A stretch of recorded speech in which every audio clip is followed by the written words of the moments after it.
Hello বন্ধুরা, নমস্কার। তোমাদের বাঙালির রান্নাঘরে স্বাগত। আজকে আবার একটা দারুণ স্বাদের রেসিপি নিয়ে চলে এসেছি। বেশি কিছু কিন্তু উপকরণ লাগবে না, ঘরে থাকা উপকরণে হয়ে যাবে। আর আজকে আমি একটা পাকা আম দিয়ে সুন্দর একটা পিঠি তৈরি করে তোমাদের দেখাবো। তার জন্য নিয়ে নিতে হবে, দেখো, চিনি নিয়ে নিয়েছি, সুজি, একটা ছোট পরিমাণে আম, একটা ছোট সাইজের আম, সেটাও আমি কেটে নিয়ে নিয়েছি, আর স্বাদ মতো লবণ।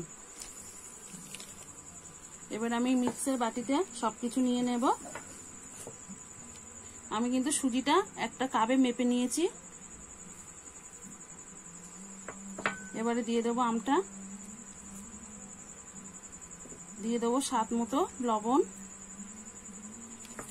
আর এখানে কিন্তু আমার চা চামচের 1 চামচের একটু বেশি চিনি নিয়েছি, সেটাও দিয়ে দেব।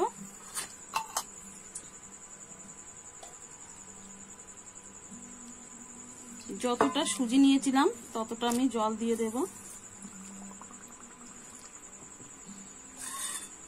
দিয়ে আমি ঢেকে নিয়ে পেস্ট করে নেব। আমি দেখো পেস্ট করে নিয়ে চলে এসেছি।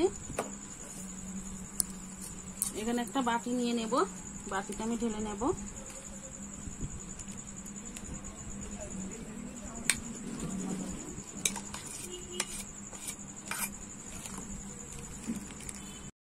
দেখো আমি সবকিছু কিন্তু ঢেলে নিয়েছি, আর ভালো করে কিন্তু দেখো মিশে গেছে। ভালো একটা আমি সুন্দর পেস্ট বানিয়ে নিয়েছি। এরকমই কিন্তু বানিয়ে নিতে হবে, খুব পাতলা না, আবার খুব বেশি ঘনও না। এইভাবে কিন্তু ব্যাটারটা তৈরি করে নিতে হবে। আর এখন তো সবার ঘরে কম বেশি পাকা আম আছে। এই সময় কিন্তু এই রেসিপিটা একবার করে খেয়ে দেখতে হবে, খেতে কিন্তু খুবই অসাধারণ হয়।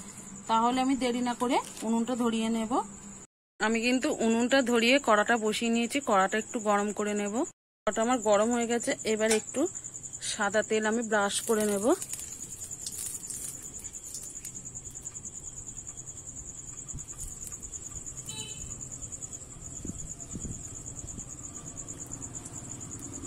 এবার আমি ভালো করে তেলটা গরম করে নেব। তেলটা বা কড়াটা ভালো করে আমি কিন্তু গরম করে নিয়েছি। এবারে কিন্তু আমি ব্যাটারটা দিয়ে দেব।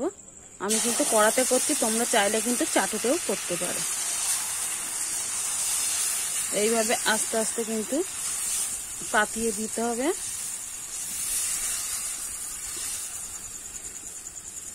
আমি আরেকটু আবার ব্যাটার দিয়ে দেব।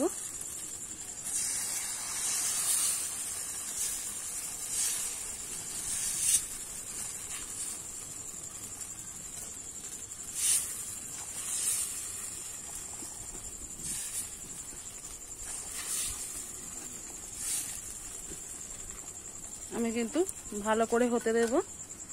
দেখো ওপর দিয়ে কিন্তু সিদ্ধ হয়ে গেছে। আমি কিন্তু এবারে এইভাবে তুলে নেব।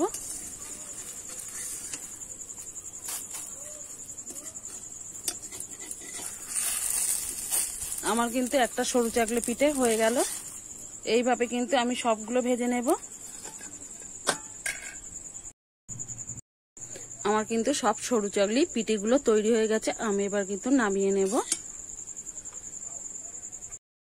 দেখুন বন্ধুরা, আমি কিন্তু পিঠেটা একটা প্লেটে নামিয়ে নিয়েছি। এইভাবে বাড়িতে একবার বানিয়ে খেয়ে দেখতে পারো, খেতে কিন্তু অসাধারণ হয়েছে। আর আমার এই রেসিপিটা ভালো লাগলে একটা লাইক, কমেন্ট, শেয়ার করো, সাবস্ক্রাইব করে সঙ্গে থেকো। আবার কোনো নতুন ভিডিওর সঙ্গে দেখা হবে। ততক্ষণে ভালো থেকো, সুস্থ থেকো।